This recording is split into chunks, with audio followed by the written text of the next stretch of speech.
slightly as I watched 3 weeks of sleepless nights dismissed with a casual flick of his wrist. The report represented the most thorough financial crimes analysis I'd ever produced. But Paul, these pension fund discrepancies show a clear internal pattern. If you just look at page 37, Stop.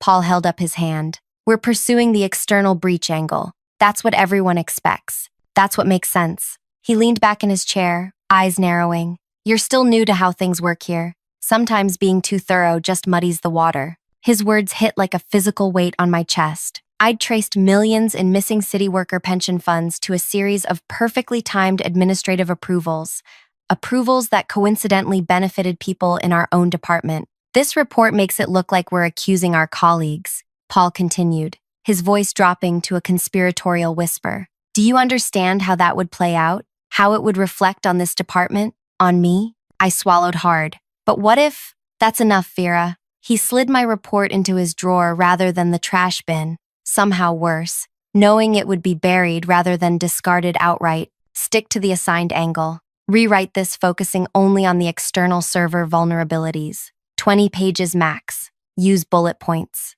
As I turned to leave, he added, Oh, and clear your schedule for the Davis testimonial on Thursday. I'll need you to take notes while I conduct the interview. The Davis testimonial. My investigation had flagged Edward Davis as a key witness 3 weeks ago, but Paul had repeatedly delayed interviewing him. Now he was swooping in to conduct it himself. I returned to my cramped cubicle, the fluorescent lighting buzzing above as I slumped into my chair. 2 years of being the invisible analyst in the city's financial crimes unit, and nothing had changed. My insights were consistently repackaged, simplified beyond recognition, or outright ignored. My desk phone rang, startling me from my thoughts. Financial crimes? Vera speaking.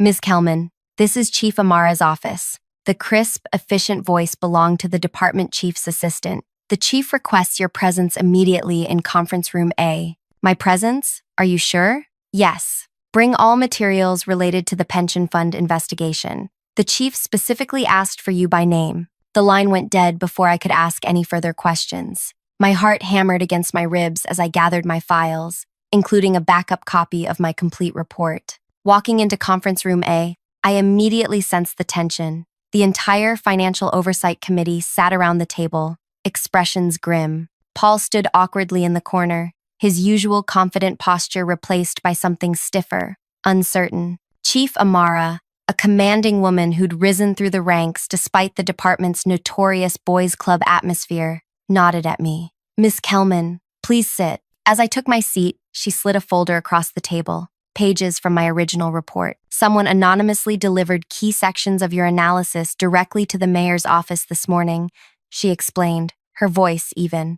These allegations about internal manipulation of the pension funds, can you substantiate every claim in here? Before I could answer, Paul stepped forward. Chief, Vera is relatively inexperienced and tends to overcomplicate. It's on the Civas. I didn't ask you, Paul. Chief Amara cut him off sharply. In fact, your presence here is merely courtesy before you're placed on administrative leave pending review. The room fell silent. Paul's face drained of color. The chief turned back to me. Well, Ms. Kelman, I took a deep breath. Yes, I can substantiate everything. I have the complete documentation, transaction histories, approval records, and timeline analyses. Then effective immediately. You'll lead this investigation under my direct supervision. Wait, did I just hear that correctly? I struggled to keep my expression neutral as Paul's jaw literally dropped. If you're as shocked as Paul right now, make sure to hit that like button and subscribe for more stories about professional underdogs turning the tables. Comment below if you've ever had your hard work dismissed by someone who should have appreciated it.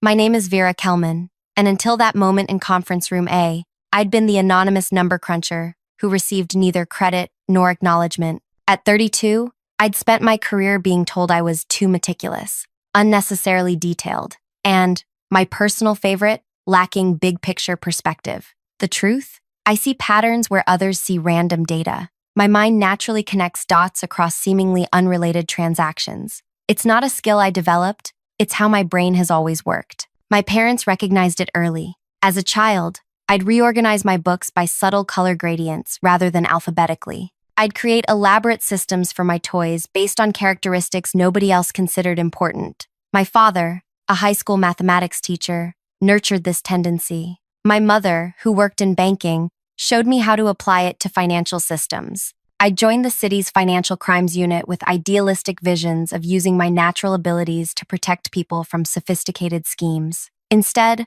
I found myself relegated to background research, while men with half my analytical skills presented watered-down versions of my findings. Paul Renner had been my supervisor for all 2 years of my employment. He'd built his career by simplifying complex financial analyses into digestible snippets for higher-ups. What he actually did was strip away critical nuance and context, presenting oversimplified conclusions that aligned with expectations rather than evidence. The pension fund case was supposed to be my breakthrough. Thousands of city workers, teachers, maintenance workers, public health nurses had discovered their retirement accounts mysteriously depleted. The official story pointed to external hackers. My analysis suggested otherwise. As I walked back to my cubicle after the meeting with Chief Amara, whispers followed me. Overnight, I'd transformed from invisible analyst to lead investigator on the department's most high-profile case. My small desk suddenly seemed inadequate for the task ahead. I requested a temporary workspace, and by afternoon, I was setting up in a small conference room dedicated to the investigation. I pinned timeline charts to the walls, spread transaction records across the table, and began rebuilding the case properly. With official authority now, I could request original documents rather than working from copies and fragments. Kelman, a voice interrupted my concentration. I turned to find Detective Ash leaning against the doorframe. Nolan Ash had been with the department for 15 years and carried himself with the easy confidence of someone who belonged anywhere he stood. "Detective," I nodded, unsure why he'd sought me out. "Heard your running point on the pension case now." He studied the papers spreading across my workspace. "Quite the promotion." Did you need something?" I asked, protective of my newly granted authority. He smiled slightly. "Actually, I came to offer help. I interviewed 3 of the administrators when this first broke. Something felt off, but I couldn't place it. Maybe a detailed approach might find what I missed." The way he said detailed lacked Paul's usual condescension. I gestured to an empty chair. "I'd appreciate your perspective. I'd appreciate your perspective." For the next hour, Detective Ash walked me through his initial interviews, describing not just what was said but behavioral nuances my data couldn't capture. Nervous tics, inconsistent eye contact, particular phrases repeated under pressure. "Why are you helping me?" I finally asked. He leaned back, considering. "My mother lost 30% of her pension in this mess. 30 years as a city librarian, and now she's taking a part-time job at 71. His jaw tightened. "Also, Paul Renner is an obstructive, credit-stealing bureaucrat who's been burying good work for years. You notice that?" Everyone with functioning eyes noticed that, Kelman. He stood to leave. "Check the April 7th transaction batch. Something happened that day that nobody wants to talk about." As Detective Ash left, another figure appeared in the doorway. Paula Davis, a senior analyst who'd always been cordial but distant. "Vera," she said quietly, glancing over her shoulder before entering. "I need to show you something, but not here. Can you meet me after hours?" The seriousness in her expression sent a chill through me. "Where?" "The coffee shop across from the library. 7 o'clock. She slipped away before I could question her further. By 6:30 that evening, my initial excitement had morphed into unease. The more I examined the records, the more deliberate the pattern of theft appeared. This wasn't opportunistic crime. It was calculated, systematic draining of funds through administrative processes designed to avoid detection. And at the center of several key approvals was a name that made my stomach clench. Retired investigator Thomas Weldon, Paul's mentor and weekly golf partner. The coffee shop was nearly empty when I arrived. Paula sat in the far corner, a manila envelope on the table before her. She'd been with the department for 15 years and had a reputation for keeping her head down and her opinions to herself. "I shouldn't be doing this," she said as I sat down, "but I can't sleep at night anymore." She slid the envelope toward me. Inside were printed copies of emails, correspondence between Paul, Thomas Weldon, and several city administrators. "How did you get these?" I asked, scanning the damning contents. They discussed adjustments to the pension fund, reallocation strategies, and most disturbingly, containment of potential whistleblowers. I was copied on one by mistake 2 years ago. After that, I created a filter to capture anything with similar phrasing. Paula's hands trembled slightly as she gripped her coffee cup. They've been siphoning money systematically for at least 5 years. Small amounts from thousands of accounts, adding up to millions. Why didn't you report this? Her eyes met mine, filled with shame and fear. The last person who questioned similar discrepancies was found with illegal material on their work computer. They swore they were framed. Nobody believed them. I slid the envelope into my bag, my mind racing. Thank you for this. I'll protect your involvement. Be careful, Vera, Paula whispered. They've been getting away with this for years because they're willing to do whatever it takes to keep it hidden. As I walked to my car, the weight of what I'd uncovered pressed down on me.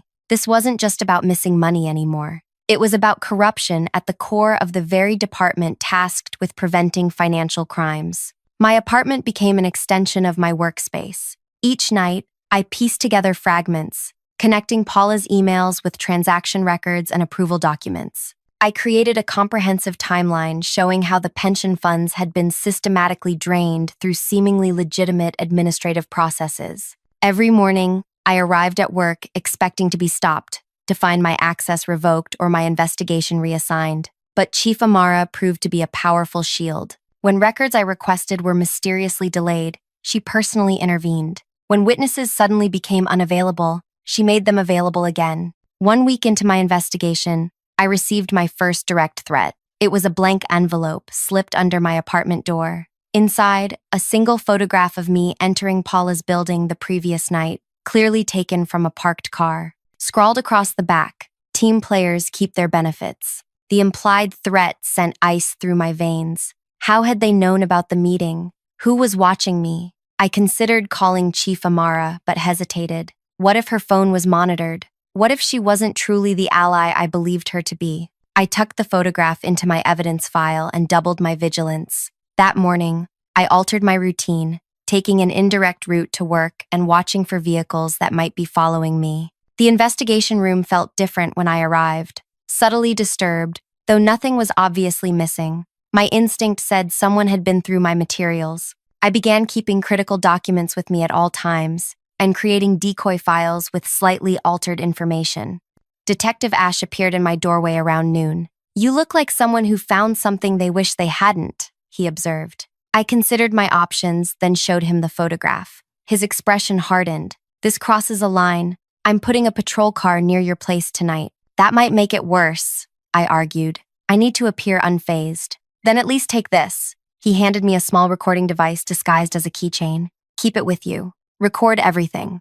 As days passed, the obstacles multiplied. Critical transaction histories became corrupted in the system. Key witnesses suddenly changed their statements or claimed memory lapses. The retired investigator's financial records were declared classified by someone in administrative services. I compiled a list of everyone who had both the authority and opportunity to interfere with my investigation. The pattern was clear. They all connected back to a small group centered around Thomas Weldon, with Paul as his primary facilitator. 2 weeks into my investigation, I discovered something that made the stakes painfully personal. Digging through beneficiary lists, I found my own mother's name. As a former City Parks Department employee, her modest pension had been reduced by nearly 20%, money she counted on for her heart medication. That night, I worked until my eyes burned, tracing the approval chain that had specifically targeted her account. The signature authorizing the reallocation belonged to Paul himself. The next morning, Paula was waiting by my car when I left my apartment. "They're cleaning house," she whispered, her face pale. "3 people have been encouraged to retire since yesterday. All people who had access to the April records you've been requesting." "Do they know about you?" I asked. "I don't think so. Not yet." She pressed a USB drive into my hand. "I made copies of everything I could access before they lock me out too. There's something else. They've scheduled an emergency oversight committee meeting for tomorrow. Word is they're planning to announce a resolution to the case." "That's impossible. We're nowhere near." "They're going to blame it on a deceased IT administrator who can't defend himself. They've been building the paper trail for days." After Paula left, I sat in my car, the USB drive heavy in my palm. They were accelerating their cover-up. I needed to move faster. At work, the atmosphere had shifted perceptibly. Colleagues, who had begun tentatively speaking to me, now avoided eye contact. As I walked to my temporary investigation room, I overheard snippets of conversation that stopped abruptly when I appeared. The door to my workspace was locked. Strange, since I'd never locked it. Inside, Chief Amara was waiting, her expression unreadable. "Ms. Kelman," she said formally, "I've been reviewing your progress on this investigation." My pulse quickened. I've made significant headway, despite numerous obstacles. If I could just, Tim, the Oversight Committee has concerns about your approach. She remained standing, maintaining the power dynamic. They feel the investigation has become unfocused. Unfocused? I repeated, disbelieving. I've uncovered direct links between internal approvals and missing funds. I've seen your files. Chief Amara's voice remained even. The committee believes you're pursuing an unnecessarily complex theory when simpler explanations exist. The betrayal stung worse than anything Paul had ever done. I had believed Chief Amara was different, that she wanted the truth. Now she stood before me, using the same dismissive language, the same coded message. "Stop looking where you're not supposed to look." "You're taking me off the case," I stated flatly. "Not exactly." She handed me a folder. "The department physician has recommended you take administrative leave for stress-related concerns. 2 weeks, fully paid." I never saw any physician. "The recommendation is based on observation of your recent behavior, working excessive hours, displaying paranoid tendencies, making accusations against senior staff." I opened the folder. The medical recommendation was dated the previous day, signed by a doctor I'd never met. "This is fabricated," I said quietly. Chief Amara's expression flickered. "Too? With guilt? Regret? The decision has been made, Miss Kelman. Security will escort you to collect your personal belongings." As she turned to leave, I asked, "What changed? You seemed committed to finding the truth, no matter where it led." She paused at the door. "Sometimes the clearest path forward requires compromise." By noon, I had been effectively removed from the department. My building access was revoked, my case files confiscated, and my investigation officially reassigned to a senior analyst known for his cursory reviews and rapid case closures. Rain tapped against my apartment windows that evening as I spread Paula's copied files across my living room floor. The USB drive contained more than I'd expected. Internal emails, transaction approvals, meeting minutes marked confidential. Detective Ash called around midnight. "They're moving fast," he said without preamble. "Tomorrow's oversight meeting has been closed to general staff. They're announcing a resolution to the case, blaming a systems administrator who died last year." "Harold Kim," I supplied. "I saw the files they're fabricating. You need to lay low, Kelman. This goes higher than Paul or even Weldon. The mayor's office is involved now." "The mayor? Why would he?" Then it clicked. "The investment firm. The one that manages the city's reallocated funds. Bingo. The mayor's brother-in-law sits on their board. This isn't just about stealing pension money. It's about where that money went afterward."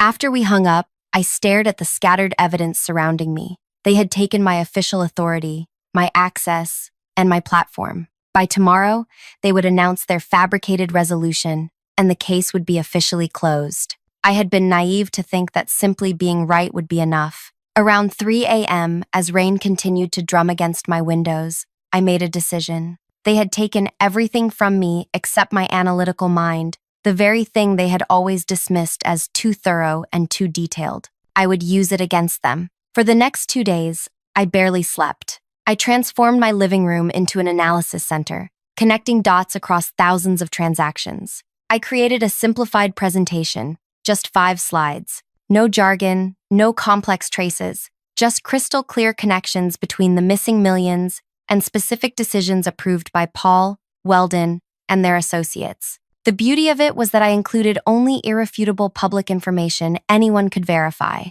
Every document I referenced was publicly available in city records, if you knew exactly where to look. On day 3, I pulled up the city council's public meeting schedule. As a city employee, technically still employed while on administrative leave, I had the right to request a 3-minute public comment slot at the upcoming council meeting. I submitted my request through the online portal, listing my topic simply as pension fund management concerns. The day of the council meeting arrived. I dressed professionally, packed my simple presentation slides, and arrived early. Paul was there in the audience, smirking when he saw me approach the sign-in table. He clearly believed I was making a futile, desperate move. When my name was called, I walked calmly to the podium with only my 5 slides and a few index cards. The council members looked bored already. They'd been listening to public comments for over an hour. "My name is Vera Kelman," I began. "I'm a financial analyst with the city's Financial Crimes Unit, currently on administrative leave. The pension fund investigation has officially been closed, with blame assigned to a deceased IT administrator. But I've prepared a very brief explanation that demonstrates why that conclusion is impossible." Paul's smirk faltered slightly. From the corner of my eye, I noticed Chief Amara slip into the back of the room, her expression tense. I displayed my first slide, a simple timeline showing 5 key dates when pension funds were reallocated. On these dates, significant pension funds were moved through a specific approval process. Each movement required 3 separate authorizations. I advanced to the next slide, showing the authorization chain. These signatures appear on all 5 major transactions. The council chambers had grown quieter. Several council members leaned forward, their attention captured by the simplicity of my presentation. The official explanation claims Harold Kim, who died last year, manipulated these transfers. However, I advanced to the 3rd slide, showing dates of employment and system access records. Mr. Kim did not have access to 2 of the required authorization systems and was on documented medical leave during 3 of these 5 dates. Paul was no longer smirking. He had pulled out his phone and appeared to be texting frantically. More importantly, I continued, advancing to my 4th slide. Each of these transfers was subsequently invested through Highland Investment Partners. I paused, letting the name register. A firm where Mayor Wilson's brother-in-law serves as investment director. A murmur swept through the chamber. Mayor Wilson, seated at the center of the council, had gone completely still. My final slide showed the full circle, pension funds moving from city workers' accounts through the approval process, and ultimately generating management fees for Highland Partners. I have prepared a complete dossier with all supporting documentation, drawn entirely from public records. Copies have been delivered to the State Attorney General's office, the FBI Public Corruption Division, and 5 journalists from different news organizations. This last part was a bluff. I had prepared the dossiers but hadn't delivered them yet. I'm happy to answer any questions from the council. The chamber erupted in confused discussion. Mayor Wilson called for order, his face ashen. From the back of the room, I saw Chief Amara quietly slip out the door. Council President Odom leaned into his microphone. "Ms. Kelman, these are extremely serious allegations. Do you understand the implications of what you're presenting in a public forum?" "I do, sir. That's why I've relied solely on verifiable public records for this presentation." Paul was now standing, attempting to catch the council president's attention, but he was ignored as Odom continued. "I move that we immediately convene a special investigation committee with Ms. Kelman as a principal witness." The motion passed unanimously, even with Mayor Wilson's visibly reluctant vote. As I gathered my materials, I felt someone approach from behind. Turning, I found Detective Ash standing there. "That," he said quietly, "was either the bravest or most reckless thing I've ever witnessed." "Possibly both," I admitted, my hands finally beginning to shake now that it was over. "They'll come after you hard now," he warned. "You've backed them into a corner publicly. Dangerous people don't just surrender when exposed." "I know." I tucked my presentation materials into my bag. "That's why this is just the beginning." As we walked out of the council chambers, my phone buzzed with a text from an unknown number. "Check your email. You have allies where you least expect them." The message could be a trap, another attempt to discredit me, or it could be genuine support from someone still inside the department. Either way, I had crossed a line from which there was no returning. The real battle was just beginning. The next 48 hours passed in a blur of depositions, emergency meetings, and constant vigilance. I barely slept, alternating between answering questions from hastily assembled investigative committees and checking my surroundings for potential threats. The email mentioned in the mysterious text contained internal communications showing that Chief Amara had been pressured into removing me from the case. More importantly, it revealed the existence of a secret backup server where all the corrupted transaction records were still intact, preserved by an IT specialist who had grown suspicious of repeated requests to delete specific data. While the public firestorm grew, I received an unexpected call from Paula. "You actually did it," she said, her voice a mixture of awe and terror. "The whole department is in chaos. Paul hasn't shown up for 2 days." Thomas Weldon was photographed entering the federal building this morning. Are you safe? I asked. For now. She hesitated. There's something else. Someone left an unmarked envelope on my desk this morning. Inside was a key card for the records archive and a note saying, Sub-Basement C, Row 47. The records archive was a vast underground storage facility beneath City Hall where physical documents were kept. Sub-Basement C housed the oldest, rarely accessed files. Can you get it to me? I asked. 3 hours later, I was using the borrowed key card to enter the dimly lit archive. The musty smell of old paper filled the air as I navigated through towering shelves of boxed records. Row 47 contained financial documentation from 8 years earlier. A.S. year, the year Thomas Weldon had retired, and Paul had been promoted to supervisor. The box I sought was unmarked except for a date range. Inside, buried beneath mundane budget reports, I found what someone had wanted me to discover. A handwritten ledger tracking special allocations dating back nearly a decade.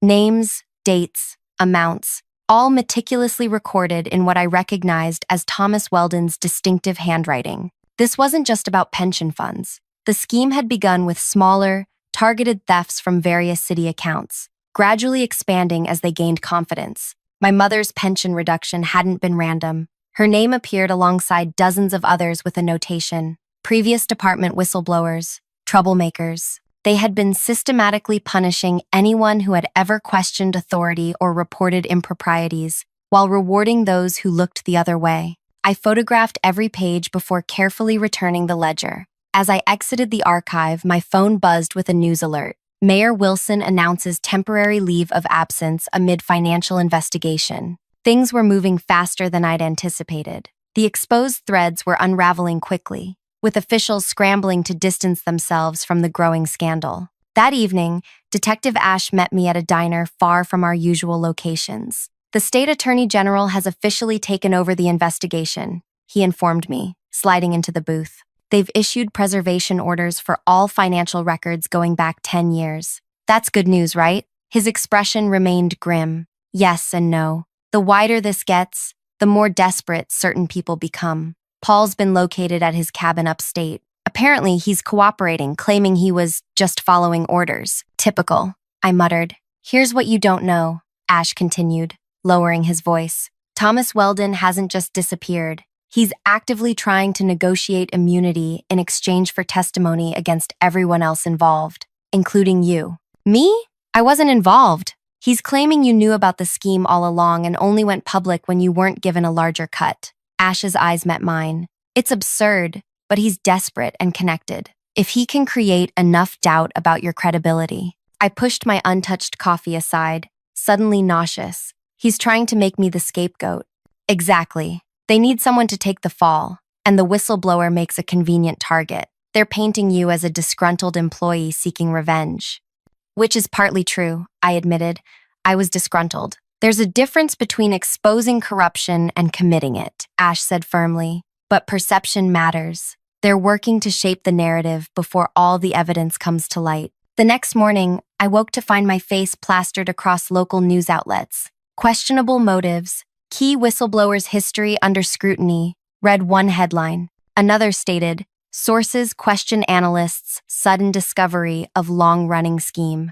They were implementing a classic discreditation strategy, not denying the allegations outright, but questioning my motives and timing to cast doubt on everything I'd presented. My phone rang constantly with reporters seeking comments. I declined them all, following the Attorney General's advice to avoid public statements while the investigation proceeded. On day 5, after my counsel presentation, I received an official summons to appear before a special grand jury the following week. The same day, an anonymous envelope appeared in my mailbox containing copies of my personal bank statements with certain transactions circled in red, ordinary deposits like my paycheck and a birthday check from my mother, but presented to imply suspicious activity. The message was clear. They could fabricate evidence against me just as easily as I had exposed evidence against them. That night, alone in my apartment with the blinds drawn, I experienced my first moment of true doubt. Had I miscalculated? These were powerful people with resources and connections I couldn't match. They had decades of experience covering their tracks. What if they succeeded in turning this around on me? I was pulled from this spiral by an unexpected knock at my door. Peering through the peephole, I was shocked to see Chief Amara standing in the hallway. Cautiously, I opened the door. "Chief, may I come in?" she asked, her usual commanding presence somewhat diminished. She looked tired, her normally immaculate appearance slightly disheveled. I hesitated, then stepped aside. She entered, declining my offer of water or coffee. "I won't take much of your time," she said, remaining standing. "I'm here because I owe you an explanation. For removing me from the case? For that and more." She squared her shoulders. "When I first brought you onto the investigation, I genuinely believed we were seeking the truth. What I didn't know then was how extensive the corruption had become, or that my own supervisor was involved. The commissioner," I realized aloud. She nodded. "3 days into your investigation, he called me into his office. He had photos, my sister's drug rehab stint that we'd kept private, my mother's undocumented status. He made it clear, either I shut down your investigation or they would destroy my family." The admission hung in the air between us. "Why are you telling me this now?" I finally asked. "Because tomorrow morning I'm testifying before the Attorney General. I'm bringing everything I know, including the commissioner's threats." She met my eyes directly. "I've already moved my family to a secure location. Whatever happens next, I need you to know I didn't betray you willingly." After she left, I sat in silence, processing this new information.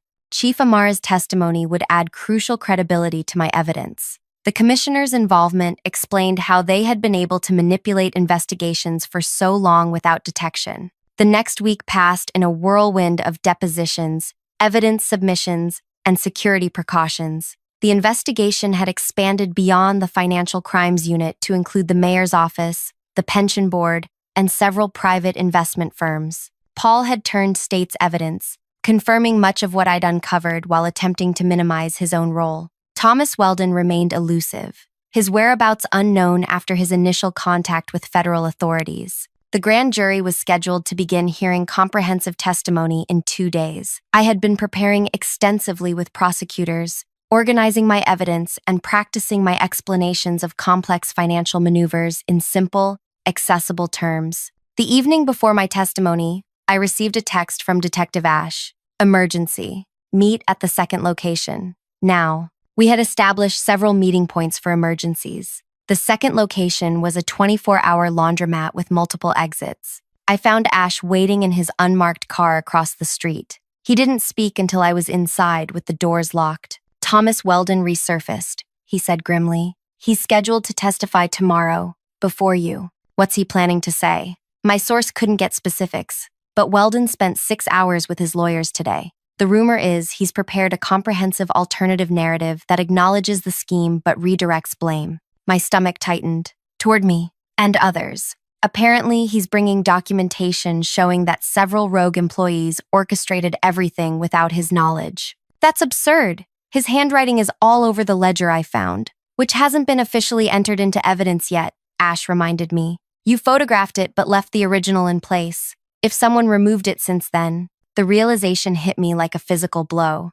I'd been so careful to preserve the evidence that I might have given them time to destroy it. "We need to get back into that archive," I said. "Impossible tonight. Security's been doubled around all city records since this broke."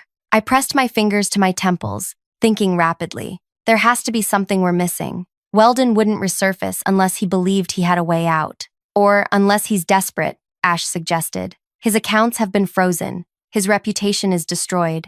This testimony might be his last attempt to salvage something. We spent hours strategizing, trying to anticipate Weldon's arguments and prepare counterpoints. By the time I returned home, it was past midnight. I fell into an uneasy sleep, waking repeatedly from dreams where I stood alone before a hostile jury, while Paul and Weldon pointed accusing fingers. Morning came too quickly. I dressed carefully in a conservative suit, reviewing my notes one final time before heading to the courthouse. News vans lined the street, reporters calling out questions as I made my way up the steps. Inside, I was directed to a waiting room where witnesses were sequestered before testimony. To my surprise, Paula was already there, looking nervous but determined. "They called me to testify about the emails I saved," she explained. I couldn't stay silent anymore. "Thank you," I said, genuinely moved by her courage. A court officer appeared at the door.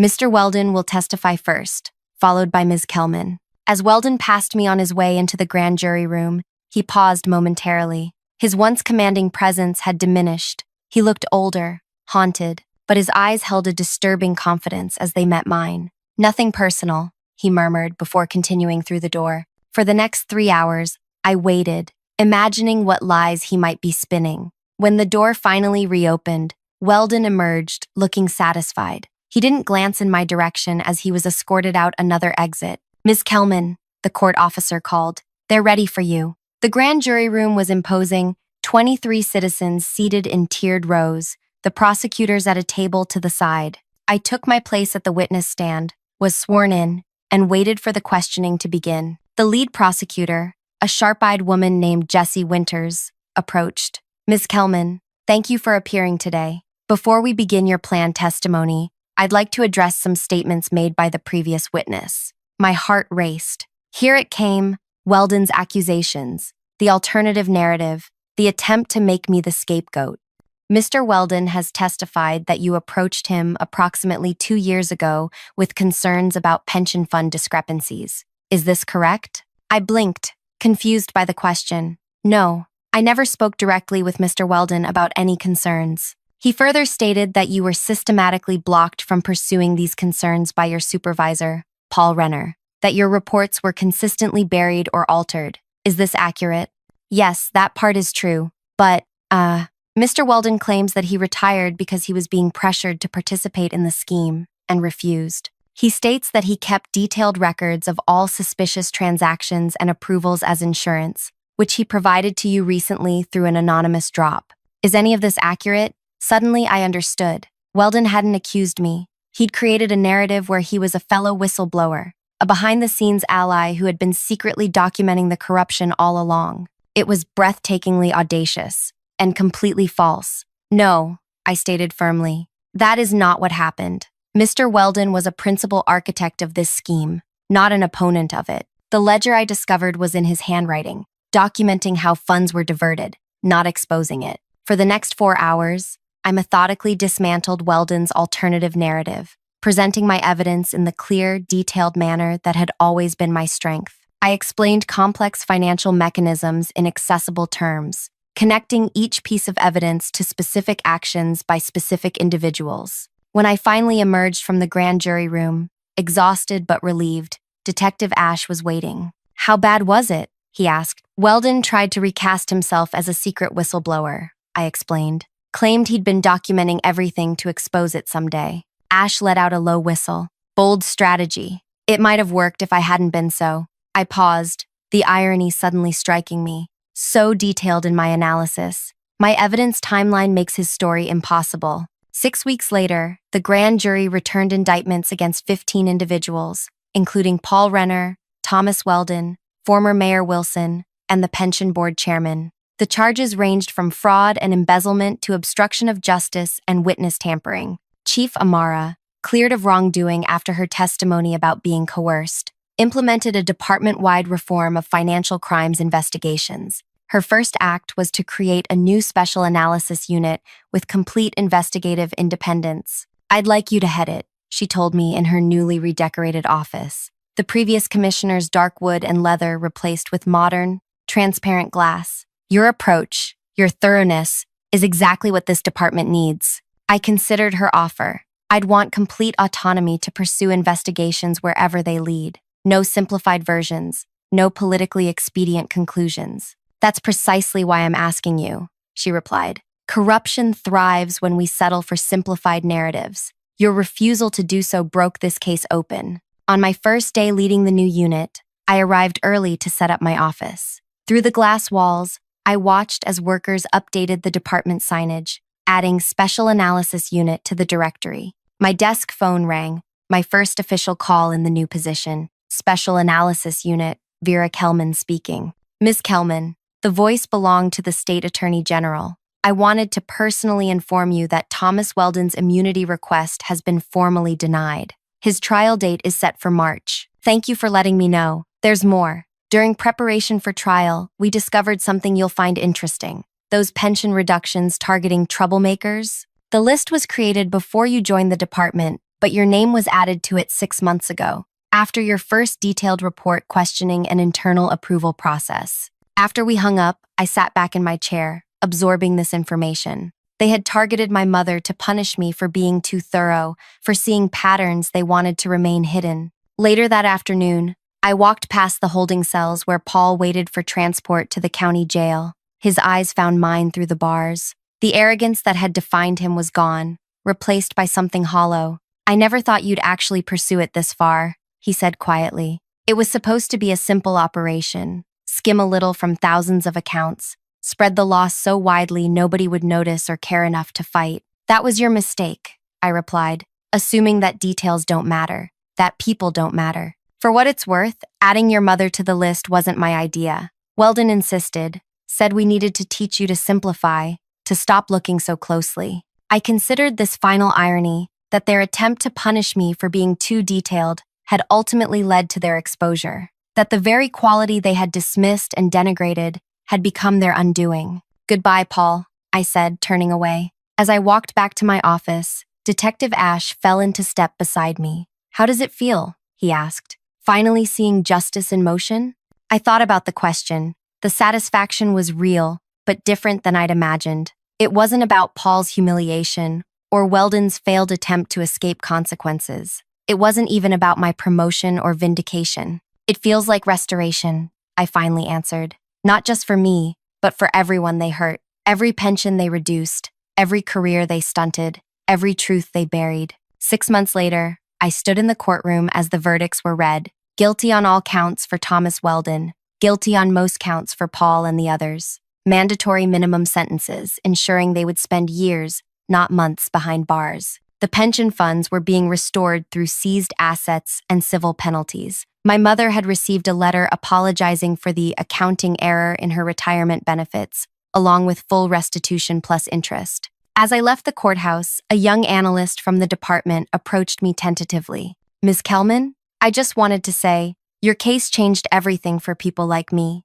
They don't dismiss our detailed reports anymore. They actually listen now." Her words were the sweetest part of my revenge, not the punishment of those who had wronged me, but the transformation of the system that had enabled them. The validation of thorough, detailed work that sees the full picture instead of the convenient one. My revenge wasn't in watching them fall. It was in building something better from the ruins of what they had corrupted. It was in knowing that the next person who noticed something wrong wouldn't be silenced or dismissed for being too thorough. Sometimes the best revenge isn't dramatic or loud. Sometimes it's simply creating a world where the truth, in all its detailed, complex glory, finally matters. If this story resonated with you, please take a moment to like, share, and subscribe. Have you ever been told you were too much of something, too detailed, too passionate, too persistent, only to find that quality became your greatest strength?